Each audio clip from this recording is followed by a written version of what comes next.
Hey, what is going on? I'm Corey and I run a successful AI automation agency with multitudes of staff. And what I'm going to jump into today is why I hired the first staff member before I made the $1,000 mark, which is people told me not to. So let's talk about it and let's dive really into this. So what I want to do is really just break down why we did it. I think there's so much confusion around the industry that, especially the automation stuff, has to be a straight path, and it's not really the case. So, what I want to do for the next 5-10 minutes is just really give you the logic and, really cement that free will is, within your grasp, as weird as it sounds. But let me go through why I hired someone before I made 1K. And for note and context, this is completely against every business rule, right? You see it with everyone.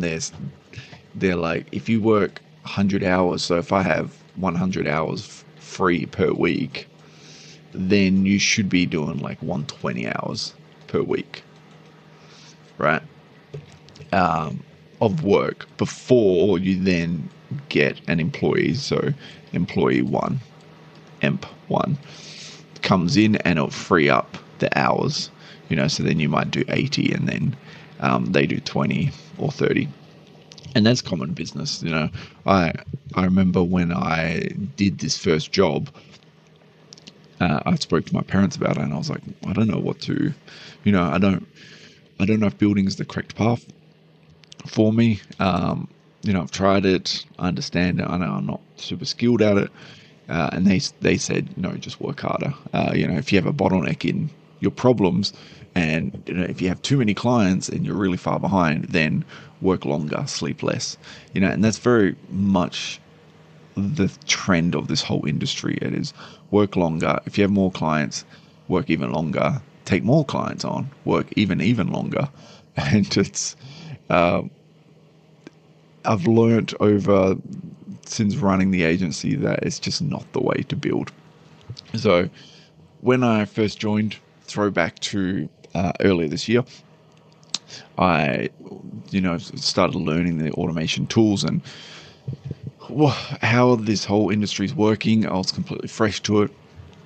Probably February, I started looking really deep into it. I had some knowledge of all the AI stuff coming in, and I just knew that it was a trend coming that's just going to skyrocket in the future. So, February, I decided to pack up my full-time job and go all in on the AI automation business. And there was a lot of inexperience coming into play in there, and there was a lot of mistakes made in starting the business, how to structure it and how to do everything really. So I started applying on Upwork. I got my first job within 4 days, I believe it was. And it was building a knowledge base out of PDF books to then make the knowledge base for a ChatGPT module to actually run. Right, so this was my 780 US dollar job. Prior to that, I did like a $50 consultation, which would probably be my first job for these same clients. And then it moved to, okay, yeah, let's build this, and I built it. What I found very early, and this is what a lot of people don't tell you, is this job probably would have been maybe a 5-hour job, right? Maximum. I mean, we had a Google Drive here that we would have all the books in here. And what we needed to do essentially is get GPT to summarize each book and then add it to an Airtable, like an Excel. And that's a very straightforward job. I mean, the books were big and there was a lot of books. So, we had advanced methods such as parsing to do it, but help, we got it done eventually. It took me a very long time. It actually took me 36 hours. And that's not a joke.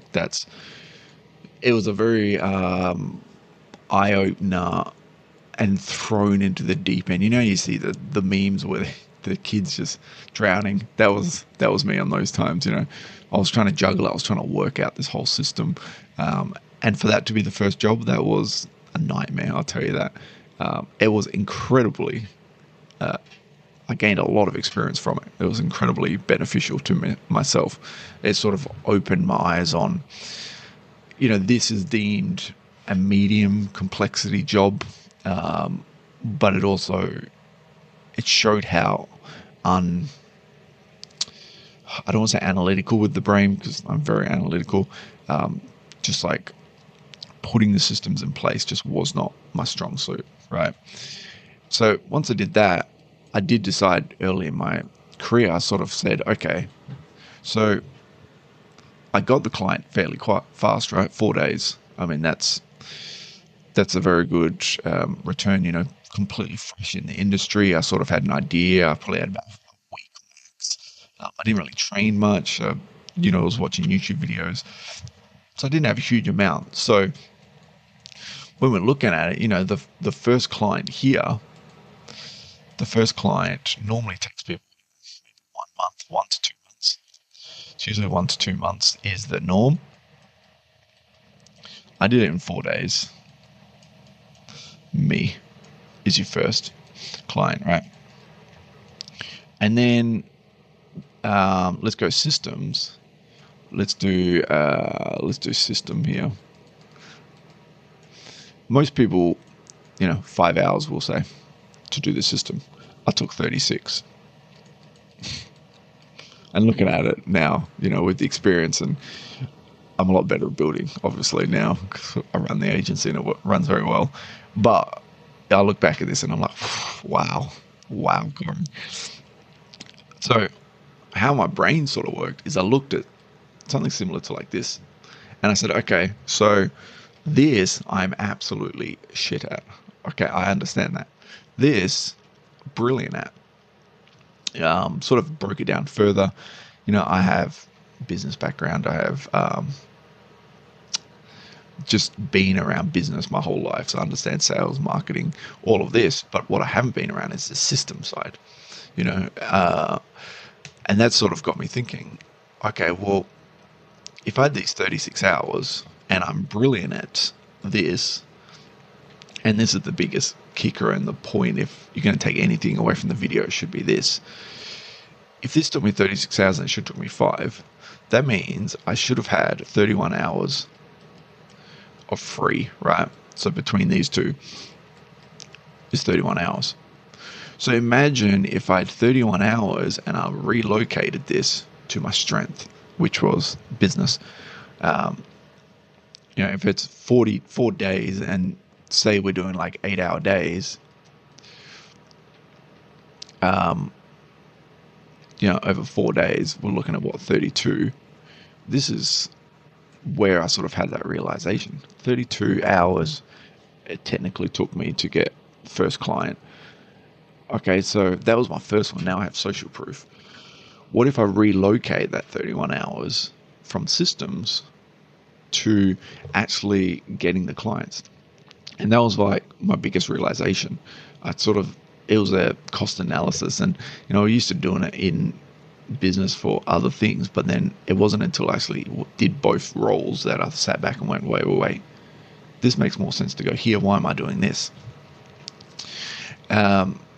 So it wasn't a fact of you can't build it. Like, I could build the systems. Obviously, I get quicker. I could spend this. I might be able to drop to 30 hours and then 26, and you could probably do it very fast. Get this to this within a week or so. Going hard out and learning. But that was never my strength. My strength was business. So rather than doing this, I decided that I would hire the first builder. And it was at that point where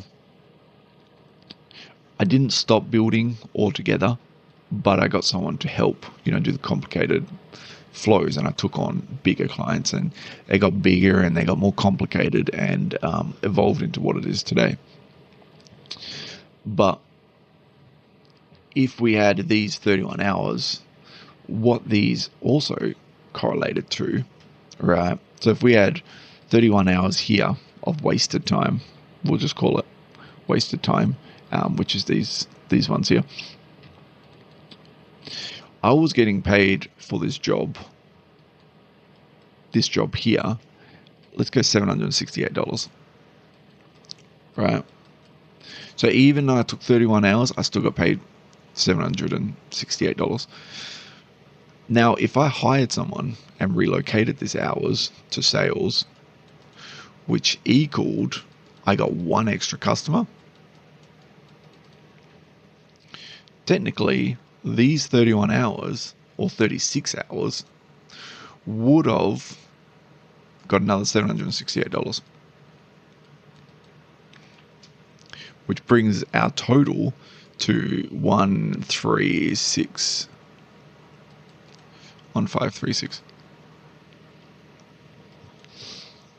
Okay, so we got that extra time. If it took a professional 5 hours to do it, I actually hired a really good builder, and maybe they're at $30 per hour, let's just say. That's $150. So mathematically, I'm looking at this, and I'm saying, okay, so 768 minus this figure, right, will give us our total. Okay, so why would I spend 36 hours doing it? It was really my thought pattern. If I get the same amount anyway, but it can be done 5 times faster, do I allocate my own resources to get to this 5-hour mark, or should I use my strengths and go and do the sales aspect?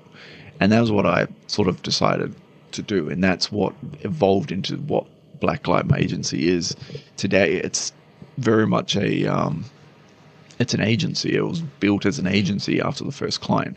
That was the path I decided it was perfect go down. So back to the equation, quick maths. Let's just round this to 500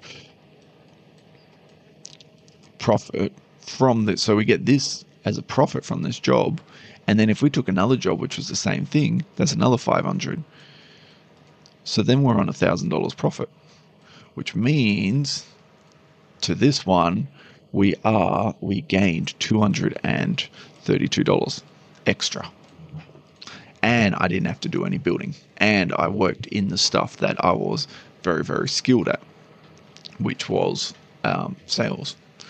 So the hours remained the same. I still worked the same amount of hours. Difference is I was dedicating my time to lead gen. It was to consulting. It was to, I understand businesses so I can understand what they need, and then I can look at the AI space. And although the technical aspect isn't 100% there at that stage, I looked at it and went, okay, well, I understand where everything goes. I don't, maybe at that time I didn't know a huge amount about parsing APIs and all of this stuff, but I knew that AI could be slotted into this spot that's, this gap. This is the spot that it slots into.